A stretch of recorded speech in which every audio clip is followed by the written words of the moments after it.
Good morning, 6th class students. Dear students, open your Punjabi books. आज असी अपना 21st chapter जिसका नाम है सहयोग वो पढ़ांगे.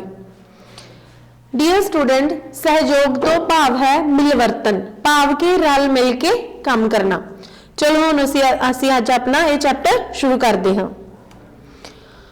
जिवें मैं तुहानूं पहला भी दस्सिया है कि सहयोग तो भाव है मिलवर्तन. इस पाठ विच असी सहयोग के बारे एक कहानी पढ़ांगे. ते इस पाठ का आरंभ कितों हुंदा है कि स्कूल की प्रार्थना सभा दे विच स्कूल की प्रार्थना सभा दे विच हर रोज एक किसी ना किसी टीचर की वारी हुंदी सी ते उन्होंने बच्चों नूं कोई बहुत ही काम की जानकारी हर एक डेली जिहड़ी ही बच्चों नूं देनी हुंदी सी. ठीक है, तुहानूं जिवें पता है कि असैंबली जो तुहाडे स्कूल विच भी हर रोज हुंदी है ते उहदे विच कोई ना कोई अध्यापक जिहड़ा कोई तुहानूं जानकारी भरपूर गल्लां दसदे हन. इस चैप्टर विच असीं इस दे नाल रिलेटेड गल्लां पढ़ांगे. जिवें इस पाठ दे विच दस्सिया गया है कि स्कूल की प्रार्थना सभा विच हर रोज कुछ ना कुछ दस्सिया जांदा सी. इस विच सारे अध्यापकां नूं हर रोज किसी नवें विषय ते बोलना हुंदा सी. अज साडे पंजाबी वाले अध्यापक की वारी सी ते उन्हां दा प्रभाव स्कूल दे सारे बच्चों ते बहुत सी. वो अपने पीरियड विच भी विद्यार्थियों नूं चंगियां चंगियां गल्लां दसदे सन. अज उन्हां दे भाषण दा विषय सी सहयोग जां मिलवर्तन. मास्टर जी ने मिलवर्तन बारे दस्सण लगे. पहला उन्होंने दस्सिया कि मिलवर्तन ते सहयोग इक्को ही अर्थ रखते हैं. इसी तरह उन्होंने सानू मिलवर्तन बारे सहयोग बारे होर बहुत सारिया उदाहरणा दित्तियां. अध्यापक दा सहयोग बारे जानकारी देना. जिवें मैं तुहानूं दस्सिया है कि अध्यापक ने साडे इस पाठ के आधार पर पंजाबी वाले अध्यापक ने स्कूल विच जो प्रार्थना सभा हो रही सी उस दे विच बच्चों नूं सहयोग के बारे दस्सिया ते फिर उन्होंने बच्चों नूं ये कहा कि अज मैं तुहानूं एक कहानी सुनावांगा जिहदे विच तुहानूं सहयोग की एक बहुत ही वधिया उदाहरण मिलेगी. ठीक है स्टूडेंट्स? हाँ जी, अध्यापक ने फिर बच्चों नूं एक कहानी सुनाई जिहदे विच उन्होंने दस्सिया कि इस कहानी दे विच देवते अते राक्षस हुंदे हन अते ओ दोवें ही देवते जो हन ओ रब दी भगती करदे हन ते राक्षस भी सोचते हैं कि असीं भी रब की भगती करिए. इस तरह वो राक्षस अते देवते इकट्ठे ही रब की भगती करते हैं. राक्षस सोचते हैं कि असीं भी रब की भगती करके असीं भी कोई फल की इच्छा कर सकांगे. फिर की हुंदा है जब रब देवतियां अते राक्षसां की भगती तो बहुत खुश हुंदा है तो रब कहता है कि तुसीं मैं तुहाडी भगती तो बहुत खुश हाँ, तुसी कुछ भी मंगना चाहो मेरे तो मंग सकते हो. राक्षसा ने काली काली करके पहला मंग करन दी कोशिश की तो देवतिया ने उन्होंने कहा कि हाँ जी तुसी पहला मंग लो, असी बाद विच रब कोलों कुछ मंग लवांगे. राक्षसा नूं बहुत भुख लगी हुई सी. उसने रब नूं कहा कि सानू तरह तरह दियां मठियाइयां दे दिओ. रब ने उन्हां दे अगे भांत भांत दियां मठियाइयां पेश कर दित्तियां.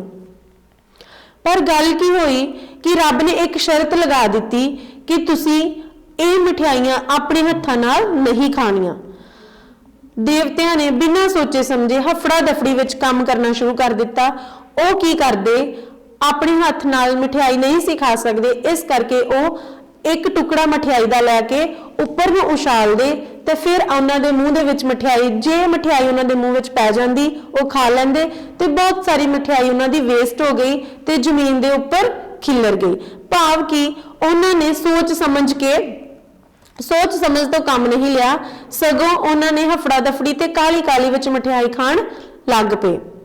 इस तरह बच्चे मठियाई जिहड़ी है वो हफड़ा दफड़ी दे खाण कारण काफी सारी मठियाई जमीन ते खिलर गई. पर देवतिया ने बहुत ही सियाणप तो काम लिया.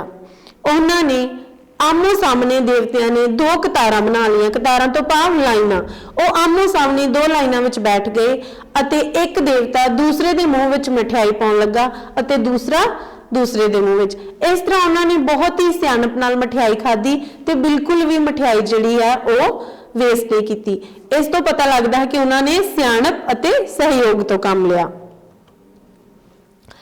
देवतिया ने धीरज अते सियाणप तो काम लिया. ਉਹ ਕਤਾਰਾਂ ਬਣਾ ਕੇ ਬੈਠ ਕੇ ਜਿਵੇਂ ਤੁਹਾਨੂੰ ਮੈਂ ਪਹਿਲਾਂ ਵੀ ਦੱਸ ਚੁੱਕੀ ਹਾਂ ਤੇ ਇੱਕ ਦੂਜੇ ਦੇ ਮੂੰਹ ਵਿੱਚ ਮਠਿਆਈ ਦਾ ਟੁਕੜਾ ਪਾਉਣ ਲੱਗੇ। ਇਸ ਪਾਠ ਵਿੱਚ ਸਾਨੂੰ ਲੇਖਕ ਨੇ ਇੱਕ ਹੋਰ ਉਦਾਹਰਨ ਦਿੱਤੀ ਹੈ ਕਿ ਜਿਵੇਂ ਮਿਲਵਰਤਨ ਹੈ, ਮਿਲਵਰਤਨ ਦੇ ਨਾਲ ਸਾਡਾ ਸਾਰੇ ਕੰਮ ਸੌਖੇ ਤਰੀਕੇ ਨਾਲ ਹੋ ਸਕਦੇ ਹਨ। ਜਿਵੇਂ ਸਾਨੂੰ ਪਾਠ ਵਿੱਚ ਲੇਖਕ ਨੇ ਦੱਸਿਆ ਹੈ ਕਿ ਜਿਵੇਂ ਸਾਡੀਆਂ ਉਂਗਲਾਂ ਅਤੇ ਅੰਗੂਠਾ ਹੈ, ਇਹ ਵੀ ਆਪਸ ਵਿੱਚ ਮਿਲਵਰਤਨ ਨਾਲ ਕੰਮ ਕਰਦੇ ਹਨ। ਜਿਵੇਂ ਕਿ ਤੁਸੀਂ ਤਸਵੀਰ ਵਿੱਚ ਦੇਖ ਰਹੇ ਹੋ ਕਿ ਉਂਗਲਾਂ ਅਤੇ ਅੰਗੂਠਾ ਜਿਹੜਾ ਹੈ ਉਹ ਇੱਕ ਦੂਜੇ ਤੋਂ ਬਿਨਾਂ ਅਧੂਰੇ ਹਨ। ਸੋ ਡੀਅਰ ਸਟੂਡੈਂਟਸ, ਇਹ ਸਾਡਾ ਅੱਜ ਪਾਠ ਸੀ। ਇਸ ਪਾਠ ਦੇ ਆਧਾਰ ਤੇ ਤੁਸੀਂ ਜਿਹੜੇ ਪਾਠ ਦੀ ਐਕਸਰਸਾਈਜ਼ ਆ ਉਹ ਖੁਦ ਸੋਲਵ ਕਰਨ ਦੀ ਕੋਸ਼ਿਸ਼ ਕਰਨੀ ਹੈ। ਅੱਗੇ ਅਸੀਂ ਪਾਠ ਦੇ ਪ੍ਰਸ਼ਨ ਉੱਤਰ ਹੱਲ ਕਰਾਂਗੇ।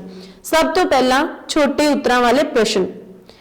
ਜਿਵੇਂ ਪਹਿਲਾ ਪ੍ਰਸ਼ਨ ਹੈ, ਪ੍ਰਾਰਥਨਾ ਸਭਾ ਵਿੱਚ ਬੋਲਣ ਦਾ ਕੀ ਨਿਯਮ ਸੀ? ਜਿਵੇਂ ਅਸੀਂ ਪੜ੍ਹਿਆ ਹੈ ਕਿ ਪ੍ਰਾਰਥਨਾ ਸਭਾ ਵਿੱਚ ਹਰ ਇੱਕ ਅਧਿਆਪਕ ਨੇ ਹਰ ਰੋਜ਼ ਕਿਸੇ ਨਵੇਂ ਵਿਸ਼ੇ ਤੇ ਵਾਰੀ ਨਾਲ ਬੋਲਣਾ ਹੁੰਦਾ ਸੀ ਅਤੇ ਬੱਚਿਆਂ ਨੂੰ ਜਾਣਕਾਰੀ ਦੇਣੀ ਹੁੰਦੀ ਸੀ। ਪੰਜਾਬੀ ਵਾਲੇ ਅਧਿਆਪਕ ਦੇ ਭਾਸ਼ਣ ਦਾ ਵਿਸ਼ਾ ਕੀ ਸੀ? ਪੰਜਾਬੀ ਵਾਲੇ ਅਧਿਆਪਕ ਦੇ ਭਾਸ਼ਣ ਦਾ ਵਿਸ਼ਾ ਸੀ ਸਹਿਯੋਗ ਜਾਂ ਮਿਲਵਰਤਨ। ਕਿੰਨਾ ਨੇ ਮਿਲ ਕੇ ਰੱਬ ਦੀ ਭਗਤੀ ਕੀਤੀ? ਹਾਂਜੀ, ਦੇਵਤਿਆਂ ਅਤੇ ਰਾਖਸ਼ਾਂ ਨੇ ਮਿਲ ਕੇ ਰੱਬ ਦੀ ਭਗਤੀ ਕੀਤੀ। ਰਾਖਸ਼ਾਂ ਨੇ ਕੀ ਮੰਗਿਆ? ਰਾਖਸ਼ਾਂ ਨੇ ਰੱਬ ਤੋਂ ਭਾਂਤ ਦੀਆਂ ਮਠਿਆਈਆਂ ਦੀ ਮੰਗ ਕੀਤੀ। ਦੇਵਤਿਆਂ ਨੇ ਕਿਸ ਚੀਜ਼ ਤੋਂ ਕੰਮ ਲਿਆ? ਦੇਵਤਿਆਂ ਨੇ ਧੀਰਜ ਅਤੇ ਸਿਆਣਪ ਤੋਂ ਕੰਮ ਲਿਆ। ਇਸ ਦੇ ਨਾਲ ਹੀ ਸਾਡੇ ਅਗਲੇ ਪ੍ਰਸ਼ਨ ਹਨ ਜਿਨ੍ਹਾਂ ਦੇ ਉੱਤਰ ਅਸੀਂ 4-5 ਲਾਈਨਾਂ ਵਿੱਚ ਦੇਣੇ ਹਨ।